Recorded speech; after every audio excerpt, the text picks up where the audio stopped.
The first time Nathan Carter drove down Hollow Road, it was purely by accident. He had taken a wrong turn after leaving the highway, and the GPS on his phone kept losing signal between the rolling fields and dense tree lines. The narrow asphalt stretched out like a faded ribbon, cracked in places, with weeds pushing up through the center. There were no street lights, no signs, no houses, just farmland that looked as though it hadn't been worked in decades. He should have turned around, but something about the stillness made him keep going. At the end of the road, nearly hidden behind a line of skeletal oak trees, he saw it. The farmhouse stood 2 stories tall, leaning slightly, its once white paint peeled away to gray slats of weathered wood. The windows were either shattered or clouded over with grime, and the front porch sagged as if it had been holding its breath for too long. Beyond it, an old barn with a collapsed roof slouched into the earth. The whole property was wrapped in tall grass that swayed lazily in the wind. Nathan slowed his car, staring, wondering why a place like this hadn't been torn down. When he mentioned the farmhouse to his friend, Mark Jennings, over beers later that night, Mark immediately shook his head. "You went down Hollow Road?" he asked, almost incredulous. "Man, you don't mess with that place." Nathan laughed, thinking his friend was pulling his leg, but Mark's expression stayed serious. "People say that farmhouse has been empty for over 40 years. Before that, well, there's a story. But it's not the kind you tell after dark." Nathan was curious though. He worked as a freelance photographer, and old, decaying buildings always made for great shots. The thought of that farmhouse, standing silent at the end of that forgotten road, kept tugging at his mind. He decided to go back during the day, camera in hand, to get a closer look. 2 days later, under a cloudy afternoon sky, Nathan parked on the gravel shoulder near the property. The air smelled faintly of rain, and the wind whispered through the trees. He stepped through the waist-high grass, his boots crunching over old beer cans and rusted scrap metal. The porch groaned under his weight, the boards flexing slightly, and as he reached for the door, he noticed deep scratch marks along the frame. Not the kind from tools or wear, these looked jagged, desperate, as if something had clawed at the wood. The door wasn't locked. It swung inward with a reluctant creak, revealing a hallway swallowed in shadow. The floor was layered in dust, and his footsteps left clear prints. Peeling wallpaper hung in strips, revealing the warped wood beneath. Somewhere deep inside, a drip echoed, like water leaking from an unseen pipe. Nathan lifted his camera and began taking pictures, the flash briefly illuminating the walls. In that brief burst of light, he thought he saw a figure at the end of the hall, a tall, pale shape, but when the flash faded, there was nothing. He moved into the kitchen. The cabinets had been torn from the walls, their doors hanging open. The table was still in place, but its legs were chewed up with rot. In the center sat a glass jar, half filled with what looked like cloudy water, and inside floated something unidentifiable. He leaned closer, squinting, then decided he didn't want to know. Upstairs, the air was heavier. The carpet had rotted away in places, exposing the floorboards beneath. One bedroom still had a bed frame, its mattress sunken and torn. The closet door was ajar, but when Nathan tried to open it, something resisted from the other side. He pulled harder, and it suddenly swung wide, revealing a row of children's shoes lined up neatly along the back wall. There must have been 20 pairs, each small, worn, and coated in dust. The sound came again, a drip, but this time it wasn't water. It was slower, heavier. He followed it into the master bedroom, where the ceiling had partially collapsed. In the center of the room, a dark stain spread across the floorboards. Nathan's camera flash went off, and in that split-second glow, he thought he saw movement in the corner. Something crouched low, its limbs too long for its body. But when the light faded, the corner was empty. He decided to leave. His stomach churned, and his hands felt clammy despite the cool air. As he made his way down the stairs, he noticed a new sound, soft, deliberate footsteps behind him. He spun around, but the hall was empty. The front door was still open, and he hurried toward it, stepping into the overgrown yard with relief. Mark was waiting for him that night at their usual spot, a dimly lit diner just outside town. Nathan told him everything, what he'd seen, what he'd heard. Mark shook his head slowly. "That place belonged to the Halloways," he said finally. "Family of 4. They lived there until one winter in 1979. Then they just disappeared. Neighbors said they saw strange lights in the fields, heard screams late at night. Cops searched the property, but the Halloways were gone. All they found was a room upstairs filled with children's shoes. And the weird thing? The Halloways didn't have kids." Nathan didn't sleep well after that. His dreams were filled with the creak of floorboards, the sound of breathing in the dark. The next morning he noticed something strange. His boots, left by the front door, were coated in dust, the same pale gray dust that had covered the farmhouse floor. Days passed, but the pull to return grew stronger. He told himself it was just for more photos, but deep down he knew it was more than that. Something about the place wanted him back. On a gray Sunday afternoon, he found himself once again on Hollow Road, the farmhouse looming ahead. This time he noticed faint handprints in the dust on the windows, as if someone had been pressing their face against the glass from the inside. Inside, the air was colder than before. He moved through the hall into the living room. A faint hum filled the air, low and constant, like machinery running deep underground. He followed it toward the basement door, which had been locked the last time. Now it stood open. The steps descended into darkness, and as Nathan went down, the hum grew louder. The basement was larger than he expected, the walls lined with shelves holding jars identical to the one in the kitchen, each filled with cloudy liquid and something inside. In the far corner stood an old wooden chair.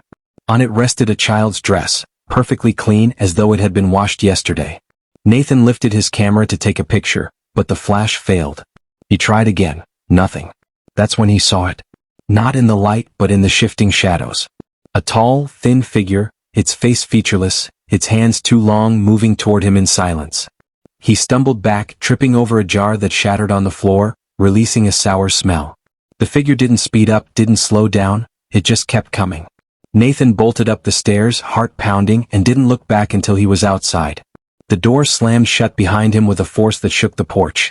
His car started on the first try, and he sped down Hollow Road without looking in the rearview mirror. He never went back to the farmhouse. But weeks later he developed the film from that first visit.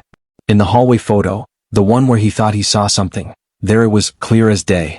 A tall, faceless figure standing at the end of the hall, its head tilted slightly as if it was watching him. Nathan deleted the files. But sometimes, late at night, when the wind rattles his windows, Nathan tried to push the farmhouse out of his mind after that night.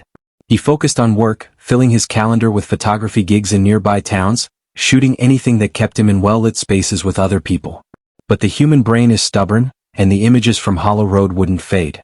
Not the crumbling walls, not the children's shoes, and definitely not the thing he had caught on film, too clear to be a trick of the light, too wrong to be human. By the third week, the nightmares returned with a rhythm. Always the same. He was back in the farmhouse hallway, the hum beneath his feet, the air cold enough to bite. He would see the basement door, hear the faint sound of breathing in the dark, and before he could turn, the tall figure's shadow would stretch across the floor toward him. That's when he'd wake up, gasping, his sheets damp with sweat. One night, unable to sleep, Nathan found himself at his desk, pulling up old local news archives on his laptop. He searched Halloway family disappearance 1979. Several small-town newspapers had covered the case, and the details were stranger than Mark had let on. The Halloways had been relative newcomers to the area, moving in just 2 years before they vanished. Neighbors described them as quiet and polite, but also mentioned that they rarely went into town. The oddest part was that no official census or record showed them having children, yet witnesses swore they saw the couple with a young girl on multiple occasions. The last sighting was on a snowy January evening.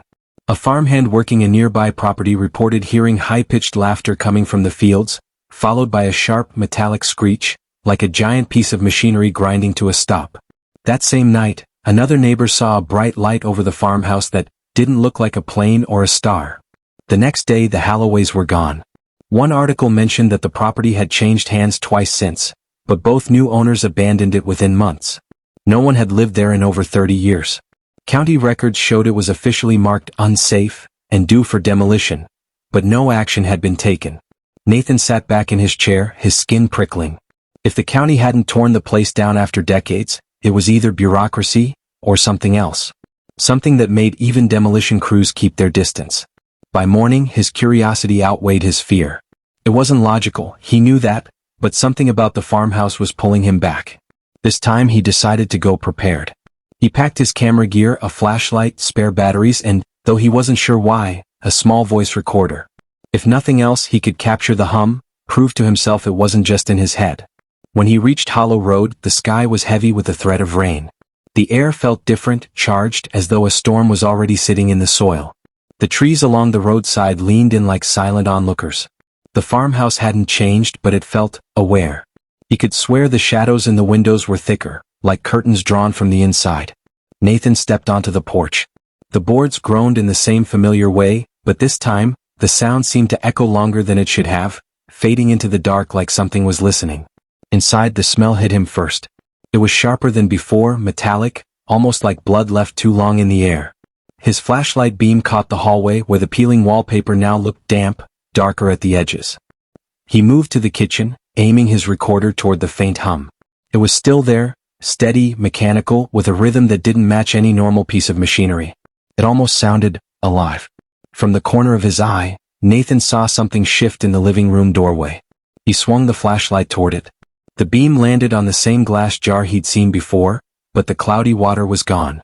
Now it was filled with clear liquid, and inside floated something unmistakable.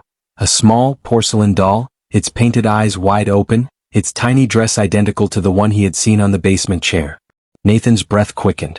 He backed away, turning toward the stairs. He told himself he'd just take a few more photos upstairs, then leave. The second floor felt heavier, the air thicker, as though every breath had to be pulled in against resistance. The children's shoes were still lined up in the closet, but this time the dust on them was disturbed. It was as if someone had moved them recently. He heard a sound from the end of the hall. Not the drip. Not the hum. A soft, wet shuffle like bare feet on wood. Nathan froze, his flashlight trembling in his grip. "Hello." His voice cracked, sounding much smaller than he intended. Something stepped into view. It was the girl from the stories, no more than 8 years old, with pale skin and long, tangled hair. She wore a faded dress and held something in her hands. She didn't blink.